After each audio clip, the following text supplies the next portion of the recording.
सूचीबद्ध है। मैं माननीय सदस्यों से आग्रह करूंगा कि नियम 307 के अधीन मामलों को उठाने की अनुमति प्रदान की गई है।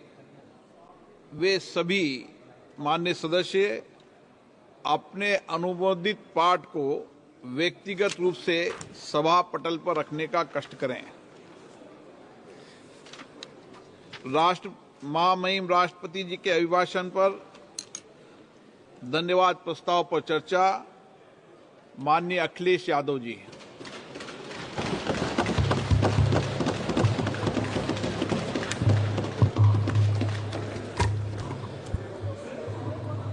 अध्यक्ष महोदय, मैं आपका धन्यवाद देता हूं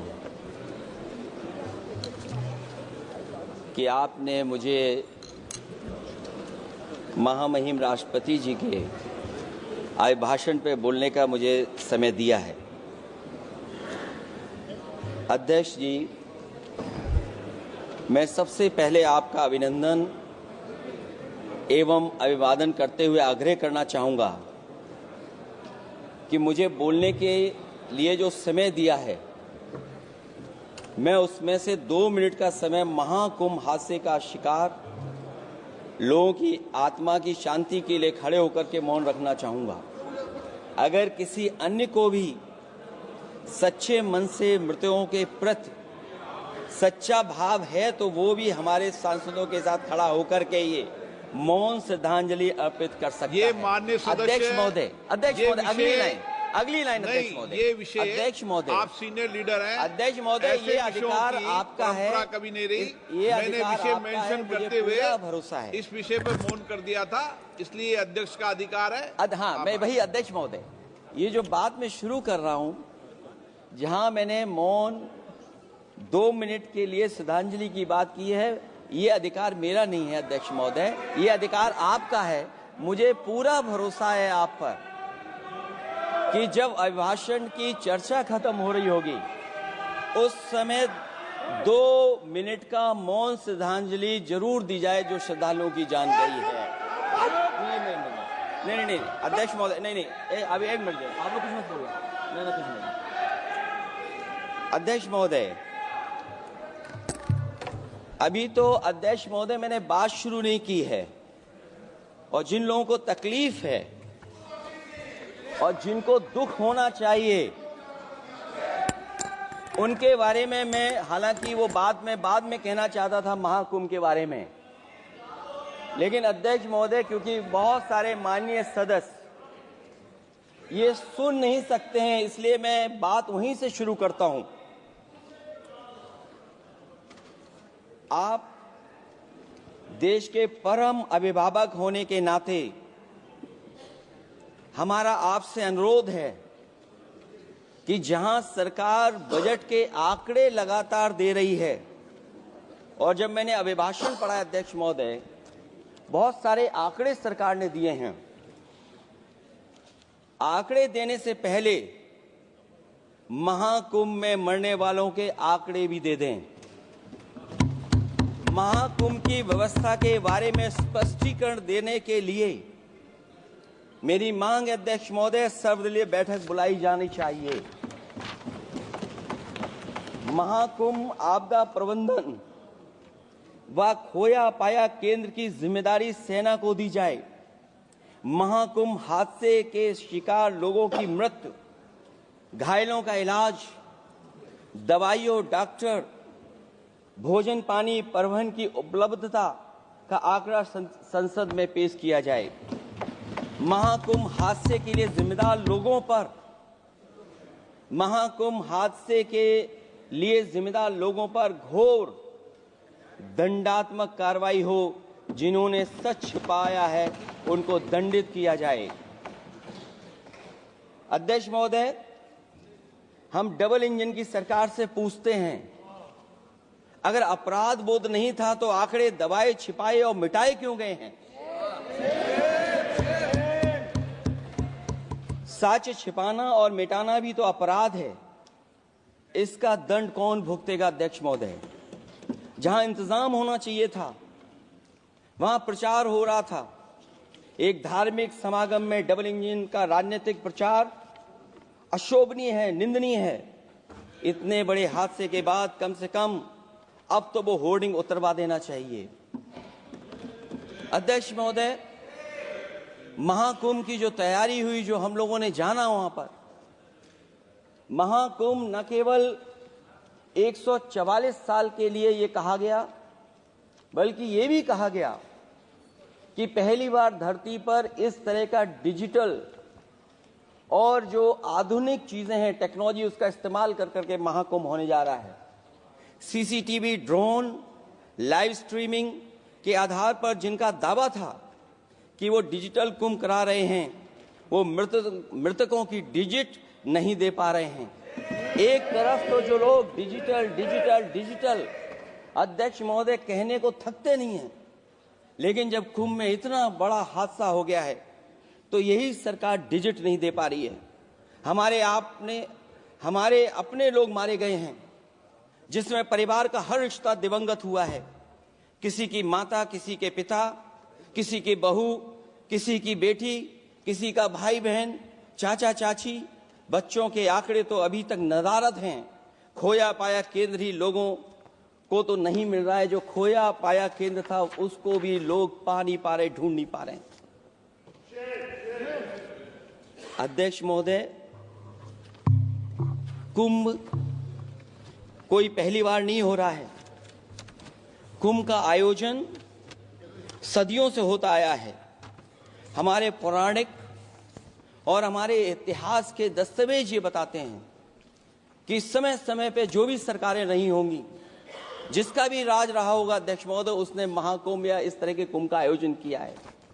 एक तरफ तो वो कि जो 144 साल बाद महाकुंभ होने जा रहा है, उसका इतना प्रचार किया, और मैंने तो कई टीवी इंटरव्यूज में, कई समाचार चैनलों पर ये बात सुनने में आई और सुनते रहे हम लोग कि सरकार ने 100 करोड़ लोगों के आने का इंतजाम किया है।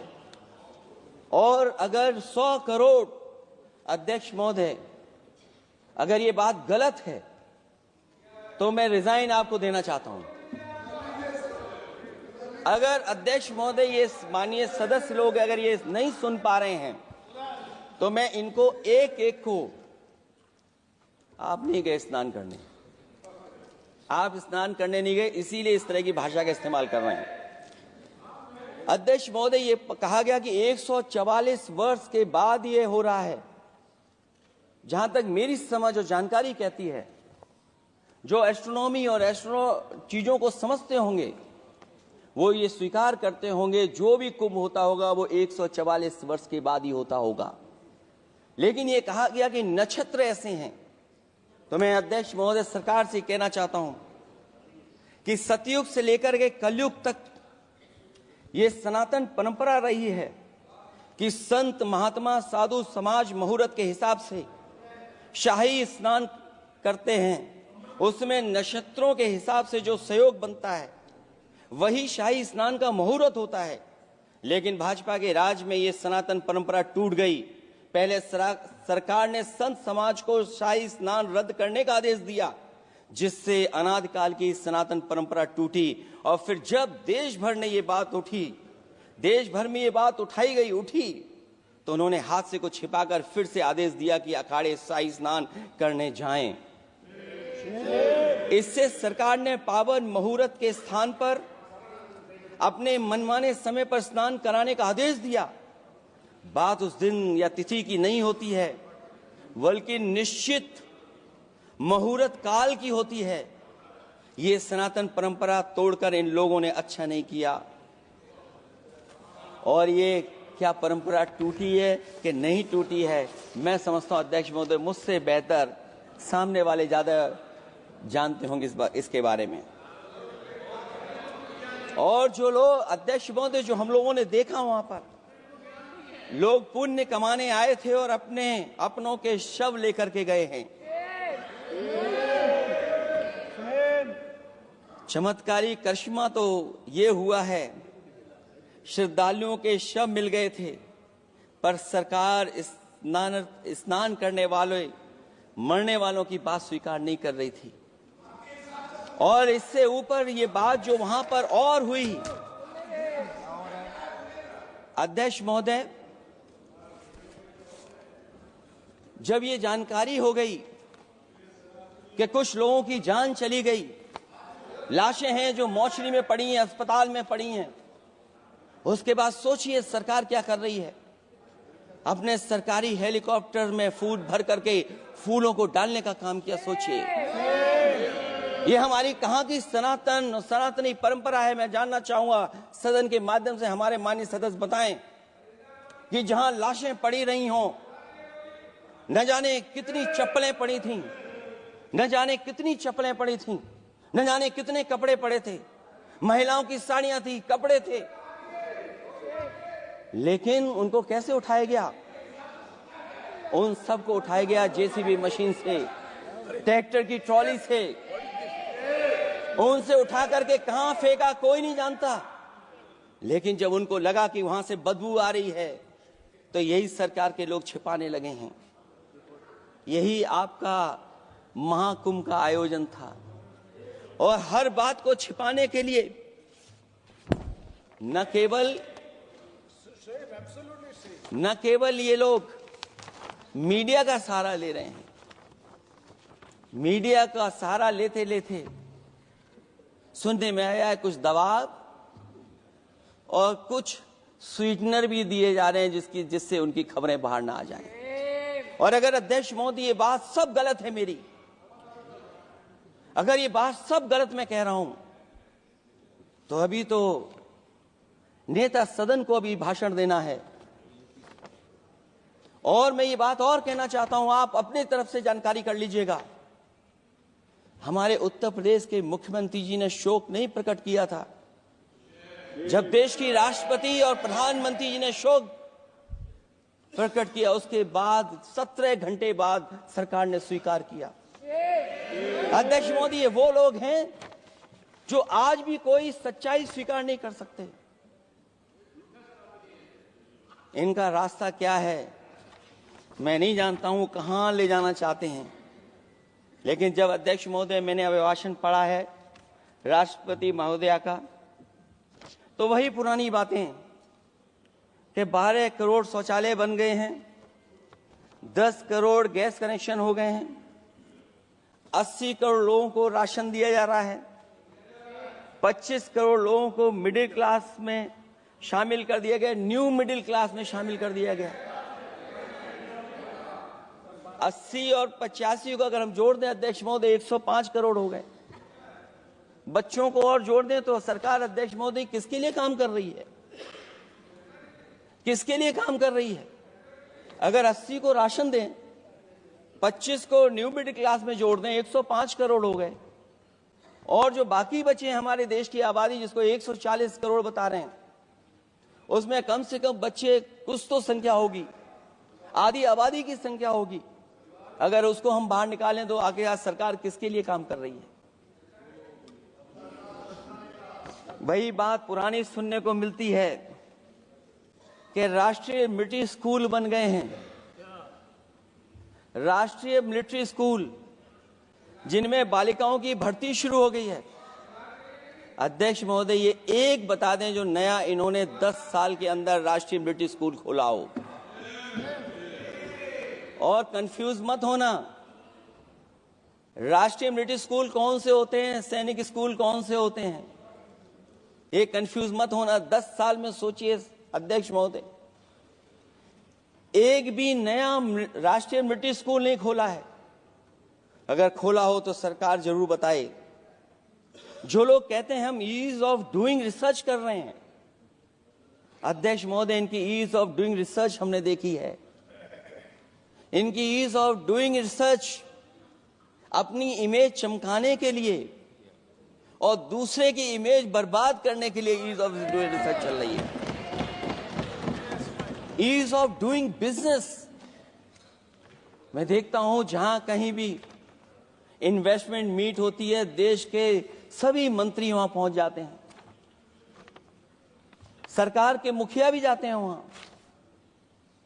मुझे याद है उत्तर प्रदेश में सबसे बड़ा आयोजन हुआ था इन्वेस्टमेंट मीट का। न केवल इन्वेस्टमेंट मीट इन्वेस्टर्स को बुलाया गया था, बल्कि डिफेंस एक्सपो के भी कार्यक्रम कई हुए थे। और अध्यक्ष महोदय, भरोसा ये दिलाया गया था कि जो एमओयू हो रहे हैं 40 लाख करोड़ के, वो उसको जमीन पर उतार लिया जाएगा। मैं इन्हीं डबल इंजन की सरकार से जानना चाहता हूं कि जो 40 लाख करोड़ के एमओयू हुए, उसमें कितना जमीन पर ये सरकार उतार पाई है। कहीं ऐसा तो नहीं है कि सरकार के डबल इंजन आपस में ही टकरा रहे हों। अब तो जो खबरें हम लोग पढ़ते हैं, न केवल इंजन टकरा रहे हैं अध्यक्ष महोदय, अब तो डब्बे भी टकराने लगे हैं। सुना है क्योंकि दिल्ली में चुनाव है, आप इंजीनियर की डब्बा हैं। ये हमारे पुराने माननीय सदस्य हैं, आप हम एक हैं, बस जगह अलग बदल गई। जिस विभाग के मंत्री हैं वो हमारा ही काम है, आप लोग अच्छा नहीं कर रहे हैं। अध्यक्ष महोदय, दिल्ली का चुनाव है तो मैंने राष्ट्रपति जी के अभिभाषण में सुना कि यहां पर मेट्रो की जो दूरी है वो दुगनी कर दी गई है, पटरी दुगनी कर दी गई है, एक्सपेंशन हो गया है इतना। अध्यक्ष महोदय, मैं स्वीकार करता हूं दिल्ली का चुनाव है, एक्सपेंशन की बात करेंगे, लेकिन कभी आपने क्यूटो का नाम सुना है? आपने वेनिस का नाम सुना है? मैं अध्यक्ष महोदय आपके माध्यम से, जिसको क्यूटो बनाने के लिए सपना देखा गया था, 10 साल पूरे हो गए हैं, अभी तक वहां पर मेट्रो की शुरुआत नहीं कर पाए हैं। और अध्यक्ष महोदय, मैं ये बात इसलिए कह रहा हूं, अध्यक्ष महोदय मैं इसलिए बात कह रहा हूं कि जिस समय समाजवादी सरकार थी, जितनी भी मेट्रो आज यूपी में चल रही हैं, सब की सब समाजवादियों की देन है, एक भी आपकी देन नहीं है। और इस समय पर मैं याद करना चाहता हूं, उस समय देश के प्रधानमंत्री मनमोहन सिंह जी को जब मैं पहली बार मुख्यमंत्री बनकर के उनसे मिलने गया था, मैं बहुत सारे उनके काम उत्तर प्रदेश के लेकर के गया था। आज वो हमारे बीच नहीं हैं, लेकिन कम से कम उन्हें इसी बात से याद कर रहे हैं, जो जो मैंने काम उस समय दिए थे, एक एक काम उस समय के प्रधानमंत्री जी ने मेरा पूरा कर करके, और उसका परिणाम ये हुआ है अध्यक्ष महोदय, और उसका परिणाम ये हुआ है कि आज उत्तर प्रदेश में जितनी भी मेट्रो चल रही है, चाहे वो लखनऊ की हो, कानपुर की हो, आगरा की हो, नोएडा की हो, ग्रेटर नोएडा को जोड़ रही हो, दिल्ली को जोड़ रही हो। और अध्यक्ष महोदय, जिस समय उद्घाटन हुआ था दिल्ली से नोएडा को जोड़ने वाली मेट्रो का, उस समय देश के प्रधानमंत्री एक विदेश के बहुत बड़े उनके साथ बैठ करके गए थे उद्घाटन करने। वो अगर किसी ने काम किया था पूरा, तो नोएडा अथॉरिटी और समाजवादी सरकार ने, उसमें आपकी देन कोई नहीं थी। ये बात मैं मेट्रो की इसलिए कर रहा हूं कि जो लोग दिल्ली में मेट्रो बना रहे हैं, वो बनारस में मेट्रो क्यों नहीं बना पा रहे हैं। और दिल्ली का विकास अपने आप हो जाएगा, बस ये जो भारतीय जनता पार्टी की दिल्ली वाली सरकार है वो हस्तक्षेप करना बंद कर दे। अध्यक्ष महोदय, रिवर लिंकिंग का कार्यक्रम कुछ दिन पहले प्रधानमंत्री जी ने किया। अध्यक्ष महोदय, मैं आपके माध्यम से, जहां किसानों के लिए एक नई चीज आ रही है, जिससे कि न केवल उनकी खेती बाड़ी बल्कि बहुत सा सुधार दिखाई देगा। खेती बाड़ी को भी पानी मिलेगा, पीने का भी पानी होगा। इंटरलिंकिंग पुरानी योजना है, और मुझे याद है जब पहली बार उसका एमओयू साइन हुआ था, उस समय दोनों प्रदेश के मुख्यमंत्री शामिल थे, लेकिन जब उद्घाटन हुआ है तो दोनों के प्रदेश के मुख्यमंत्री वहां से गायब थे। और वो कारण अगर जानना चाहोगे तो वो कारण भी बता दूंगा अगर आप कहोगे तो। जहां इंटरलिंकिंग हो रही रिवर की, ये अच्छी योजना है, 40,000 करोड़ रुपए आप खर्च करने जा रहे हैं। लाखों लाख जमीन उत्तर प्रदेश और मध्य प्रदेश की सिंचाई के लिए शामिल हो जाएगी, लोगों को पीने का पानी मिलेगा। लेकिन जिनकी जमीन जाएगी उन किसानों को, गरीबों को क्या सरकार मदद कर रही है? लैंड एक्विजिशन मैंने भी की एक समय पर, और मुझे याद है अध्यक्ष महोदय, जब मैंने लैंड एक्विजिशन किया था उसमें भारत का ये लैंड एक्विजिशन एक्ट नहीं आया था। मैंने किसानों से बातचीत की थी और किसानों से समझाया कि ये योजना से, परियोजना से क्या लाभ होने जा रहा है। वहां के किसान तैयार हो गए और उसका परिणाम ये था कि 21 महीने में देश का सबसे बेहतरीन एक्सप्रेसवे और जमीन एक्वायर कर करके हम लोगों ने बना करके दिखा दिया। और जब उद्घाटन हुआ था तो उसमें भारतीय वायुसेना के विमान सुखोई और मिराज को उतार करके हम लोगों ने उद्घाटन किया था उसका।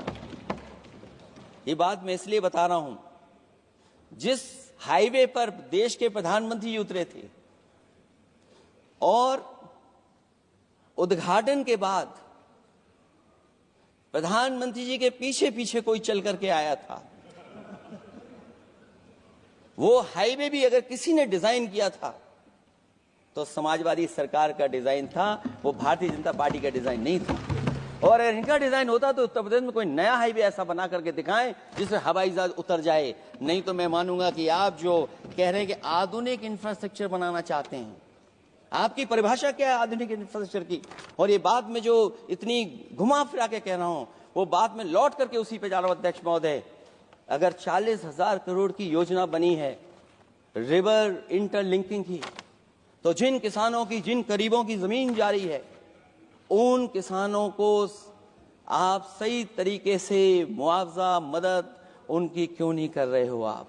अध्यक्ष महोदय, मैं इस अभिभाषण के माध्यम से जब सदन में जवाब आए तो उन किसानों की मदद होनी चाहिए।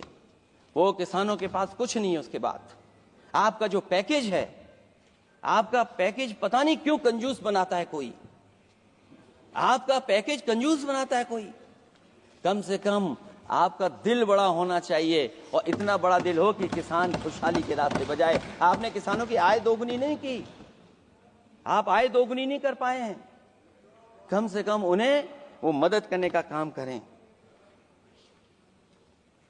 इसमें अध्यक्ष महोदय, मैं राष्ट्रपति जी के अभिभाषण पर पढ़ रहा था कि सोलर को लेकर के और रूफटॉप सोलर एनर्जी को, स्कीम को लेकर के बहुत बड़ी योजना और कई हजार करोड़ रुपए सरकार खर्च कर रही है।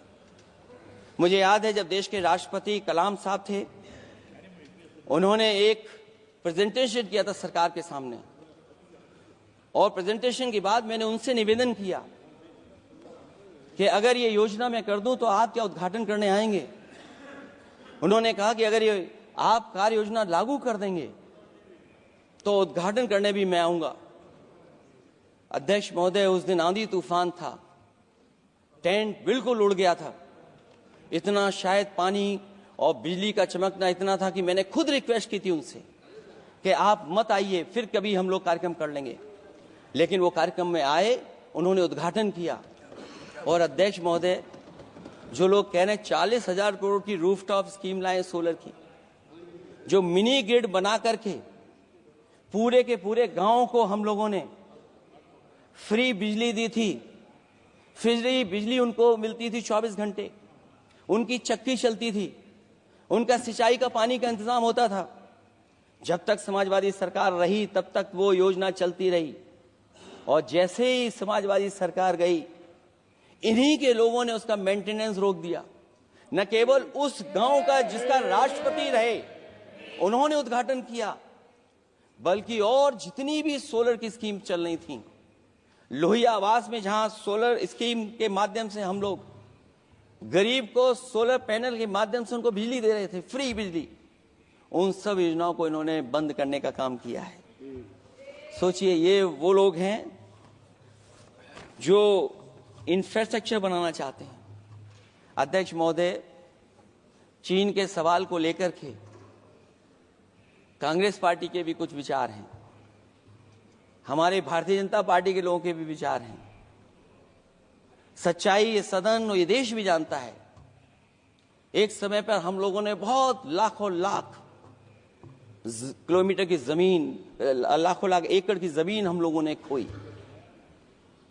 और अब उसी रास्ते पर भारतीय जनता पार्टी चल रही है। अध्यक्ष महोदय, सवाल यह है, जमीन खोने के साथ साथ भारतीय जनता पार्टी स्वीकार नहीं कर रही है कि जमीन चीन ने कब्जा की है। और ये बात अगर हम लोग कह रहे हैं तो जो अखबारों में खबरें निकलती हैं, टीवी पे कभी कभी खबरें आती हैं, अध्यक्ष महोदय सरकार को कहिए कि ऐसे चैनल, ऐसे अखबारों पे FIR लिखा करके उन्हें जेल भेज दो, क्योंकि कुंभ की जो खबर चलाना चाहते थे, कुंभ की जो खबर देना चाहते थे, उन कुछ साथियों पे आपने FIR लिखा दी है। अगर कुंभ पर सच्ची खबर दिखाने वालों पे आप FIR लिखा सकते हैं, तो फिर चीन की खबर, जो खबर चला रहे हैं, उस पर भी आपको FIR लिखवानी चाहिए। दूसरा, हमारा एक जाति जनगणना का मसला बहुत पुराना है, ये कोई नया नहीं है। आरक्षण के सवाल पर इस देश में दक्षिण भारत से लेकर के उत्तर भारत में और देश में जगह जगह पर बहुत सारे नेता ऐसे रहे जो आज हमारे बीच नहीं हैं, जिनकी वजह से हम आज उस आंदोलन को आगे ले जा रहे हैं। बाबा साहब भीमराव अम्बेडकर जी का जो संविधान है, उसके तहत जो हमें हक अधिकार मिले हैं, आरक्षण की व्यवस्था है, उस व्यवस्था को और मजबूत बनाने के लिए जाति जनगणना होना चाहिए। उसके पक्ष में अब तो कांग्रेस पार्टी भी है। एक समय था जब कांग्रेस पार्टी उस पक्ष में नहीं थी, और अध्यक्ष महोदय, मैं बड़ी जिम्मेदारी के साथ कहना चाहता हूं, अगर उसी समय कांग्रेस पार्टी भी पक्ष में होती तो आज हमें आपके सामने खड़ा नहीं होना पता, मांगना नहीं पड़ता जाति जनगणना। लेकिन अध्यक्ष महोदय, मैं अपने कांग्रेस पार्टी के साथियों से भी कहना चाहूंगा, अध्यक्ष महोदय, मैं कांग्रेस पार्टी के साथियों से भी कहना चाहता हूं, हम आपके साथी हैं, और इस मुद्दे पे तो हम आपके साथ और आपके आगे भी चल करके आपका साथ दे देंगे। अब जाति जनगणना को कोई नहीं रोक सकता है। एक दिन ऐसा आएगा अध्यक्ष महोदय, एक दिन ऐसा आएगा, कोई टकरार नहीं है, आपके इंजन जैसे नहीं है। आपका एक इंजन, अध्यक्ष महोदय, ये अध्यक्ष महोदय, हम तो, मुझे कभी कभी ये लगता है कि प्रधानमंत्री जी जितना अपने लोगों को ध्यान दे करके समझाते हैं, इतना ये समझते ही नहीं है। वो अध्यक्ष महोदय, वो सबसे ज्यादा सोशल मीडिया के बारे में जानकारी रखते हैं। आप भी जानकारी रखा करो। अगर आप जानकारी रखोगे तो आपको सच्चाई पता लग जाएगी। एक इंजन ने नमस्कार नहीं किया था दूसरे इंजन को, अगर याद हो तो पता कर लें। और ये बात अगर छिपी हुई हो, ऑनरेबल मेंबर, अध्यक्ष महोदय, अभी तो मैंने शुरू नहीं किया, मेरा लिखा हुआ बहुत लंबा है। कंक्लूड करें, आप समाप्त करें प्लीज। और अध्यक्ष महोदय, एक सवाल और बड़ा उठा है, नौकरी को लेकर के, रोजगार को लेकर के, और हमारे भारत की जो मैन्युफैक्चरिंग सेक्टर है उसको बढ़ावा कैसे दिया जाए। चीन जैसा देश केवल एक पे हमला नहीं कर रहा है अध्यक्ष महोदय, आपकी जमीन भी छीन रहा है और आपका बाजार भी छीन रहा है। और ये बात अगर गलत हो तो सरकार हमें बताए, वो आंकड़े दे। अगर कांग्रेस पार्टी का रास्ता था तो आपका रास्ता कांग्रेस पार्टी का क्यों है? अगर कांग्रेस पार्टी का वो रास्ता था तो आपका रास्ता क्यों है वो? मैं तो जानता हूं जिस दिन उनके सहयोगी साथी समझ लेंगे, वो भी साथ छोड़ जाएंगे। दूसरा जो सवाल कहा गया है अध्यक्ष महोदय,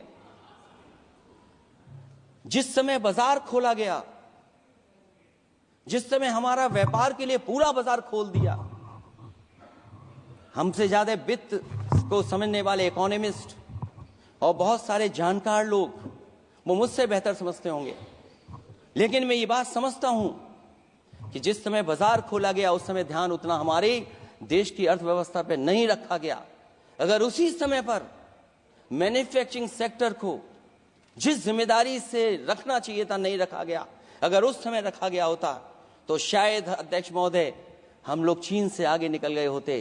आज चीन आ गए, हम लोग पीछे हैं। क्या आप इनको ज्ञान दे रहे हो क्या? अध्यक्ष महोदय, अपना रास्ता तो वही है, साइकिल वाला। इसलिए अध्यक्ष महोदय, अगर मेरा समय है अभी, क्योंकि मैं बहुत कुछ लेकर के आऊं, और जहां तक प्लीज। इंफ्रास्ट्रक्चर की बात है। आप कहते हैं कि देश का आधुनिक इंफ्रास्ट्रक्चर बनेगा, न केवल उसके नागरिकों को एक बेहतर जीवन देश की नई पहचान देता है, बल्कि देश को एक नया आत्मविश्वास भी देता है। अरे अगर ये बात सच है तो अध्यक्ष महोदय मैं वो बात कहना चाहता हूं कि 2022 के चुनाव से पहले एक बुंदेलखंड एक्सप्रेसवे बनाया गया था और जिसकी तैयारी को लेकर के देश के प्रधानमंत्री जी गए थे। कितनी सजावट हुई थी, कितनी तैयारी हुई थी। जो हमारे बुंदेलखंड के साथी माननीय सदस्य चलते होंगे बुंदेलखंड के एक्सप्रेसवे पर, वो जानते होंगे। प्रधानमंत्री जी उद्घाटन करके गए, पानी बरस गया, बुंदेलखंड बह गया, एक्सप्रेसवे बह गया। और सोचिए अध्यक्ष महोदय, कब उद्घाटन किया था आपने? 22 में, और आज भी मेंटेनेंस चल रहा है उसमें। 22 के बाद से आज तक भी मेंटेनेंस चल रहा है। और कहीं अगर आपने जो गाड़ियां बाजार में ला दी हैं, जो बाजार में आजकल अध्यक्ष महोदय जो गाड़ियां आ गई हैं, अगर वो कहीं अपनी रफ्तार से चलेंगी तो या तो पेट दर्द होगा या कमर का दर्द होगा, दोनों में से एक के लिए तो इलाज जाना ही पड़ेगा। और वो कितने हजार करोड़ का बना? 14,000 करोड़ का। इसी तरह गोरखपुर लिंक एक्सप्रेसवे यूपी में 91 किलोमीटर। जो हमारे रोड की जानकारी रखते होंगे, एनएचआई की जानकारी रखते होंगे, वो जानते होंगे कि गोरखपुर लिंक जो 2022 में शुरू हो जाना चाहिए था, वो अभी तक शुरू नहीं हो पाया। वो 91 किलोमीटर का 7,283 करोड़ का बन रहा है। जो पूर्वांचल एक्सप्रेस वे, कभी समाजवादी सरकार ने उसको डिजाइन किया, उसको सब कुछ आगे बढ़ाया, वो 340 किलोमीटर का 22,000 करोड़ के लगभग का बना है। लेकिन जहां तक मैं बना करके छोड़ गया वहां से आगे नहीं बढ़ा। और अगर वो बढ़ गया होता तो बिहार और बंगाल के लोगों के लिए बहुत रास्ता आसान हो जाता। इसी तरह एक गंगा एक्सप्रेसवे बन रहा है, जिसके बारे में सरकार ने ये कहा कि हम कुंभ से पहले शुरू कर देंगे, कुंभ से पहले गंगा एक्सप्रेसवे शुरू हो जाएगा। अध्यक्ष महोदय, वो नहीं शुरू हो पाया। मुझे लगता है जिस रफ्तार से वो काम हो रहा है, अगला जब अर्ध कुंभ आएगा तब तक ही बन पाएगा वो। ये बातें मैं इसलिए बोल रहा हूं अध्यक्ष महोदय, क्योंकि यूपी को, बिहार को दे दिया, हमें कोई तकलीफ नहीं है। बिहार भी तरक्की करे, हम भी साथ देंगे बिहार का, कोई तकलीफ नहीं है। लेकिन यूपी में अगर कोई भी एक भारत सरकार के एनएचआई का एक्सप्रेस वे आया हो तो बता दे। एक भी कोई एक्सप्रेस वे दिया हो तब, जब देश के प्रधानमंत्री को 2 बार और नहीं तीसरी बार भी मौका दिया उत्तर प्रदेश ने। मैं अध्यक्ष महोदय आपका इशारा समझ रहा हूं, बाकी अध्यक्ष महोदय भाषण में अब बजट पे पढ़ दूंगा। मेरा बाकी भाषण बजट में होगा। मैं अपना भाषण खत्म करते हुए केवल इतना कहना चाहता हूं, मैं जो मेरे सुझाव आए हैं उन सुझावों को शामिल करे सरकार, और केवल प्रचार में न रहे सरकार। अध्यक्ष महोदय, मैं अपनी बात खत्म करने से पहले जो राष्ट्रपति जी ने कहा है, मैं भी सहमत हूं उससे। मैं उनकी सब लाइनें पढ़ना चाहता हूं। जो राष्ट्रपति महोदया जी ने कहा है, मैं उससे सहमत हूं। हमारा हिंदुस्तान 140 करोड़ आबादी वाला देश है। हमारे यहाँ भिन्न भिन्न राज्य, भिन्न भिन्न क्षेत्र, भिन्न भिन्न भाषाएं हैं, परंतु एक राष्ट्र के रूप में हमारी एक ही पहचान है, हिंदुस्तान। और हमारा एक ही संकल्प है, एक ही लक्ष्य है, विकसित हिंदुस्तान। आने वाले वर्षों में देश को विकसित राष्ट्र बनाने के लिए हम सभी दृढ़ संकल्पित हैं। इस संकल्प में देश के शहीदों की प्रेरणाएं हैं, पूज्य बापू के मानवीय आदर्श हैं, और सरदार पटेल जैसी मां भारती की संतान द्वारा हमें दिलाई गई एकता की शपथ है। हमें इन प्रेरणाओं को आगे रखते हुए एकता के इस समर्थ विकसित हिंदुस्तान के संकल्प को पूर्ण करना है। आइए हम एक बार फिर एकता के संकल्प को दोहराएं और हिंदुस्तान के सपनों को पूरा करने के लिए कटिबद्ध हों। जब हम साथ मिलकर बढ़ेंगे तो हमारी भावी पीढ़ियां 2047 में अवश्य विकसित, सशक्त, समर्थ, समृद्ध, सोशलिस्ट, सेकुलर, डेमोक्रेटिक हिंदुस्तान देखेगी। मैं इतनी ही बात कहते हुआ, क्योंकि 10 बजट आपने पेश किए हैं, वो आप समझ गए होंगे, आप समझ गए बात को जो मैं कह रहा हूं। अध्यक्ष महोदय, जो बात मैं कह रहा हूं वो बात वहां तक पहुंच गई है, उनके चेहरे बता रहे हैं कि बात वो पहुंच गई है। और मैं अपने अंत में बस यही कहूंगा, क्योंकि 10 बजट के बाद ये अभिभाषण सुन रहे हैं हम लोग, 11वां बजट आ गया है। बजट हो ऐसा जिसमें सबके लिए उम्मीदें हों, समृद्धि की दिवाली और खुशियों की ईद हो। बहुत बहुत धन्यवाद अध्यक्ष महोदय, मैं आपका धन्यवाद देता हूं और सभी माननीय सदस्यों का जिन्होंने सुनने का काम किया। बहुत धन्यवाद। श्री सौगत राय जी।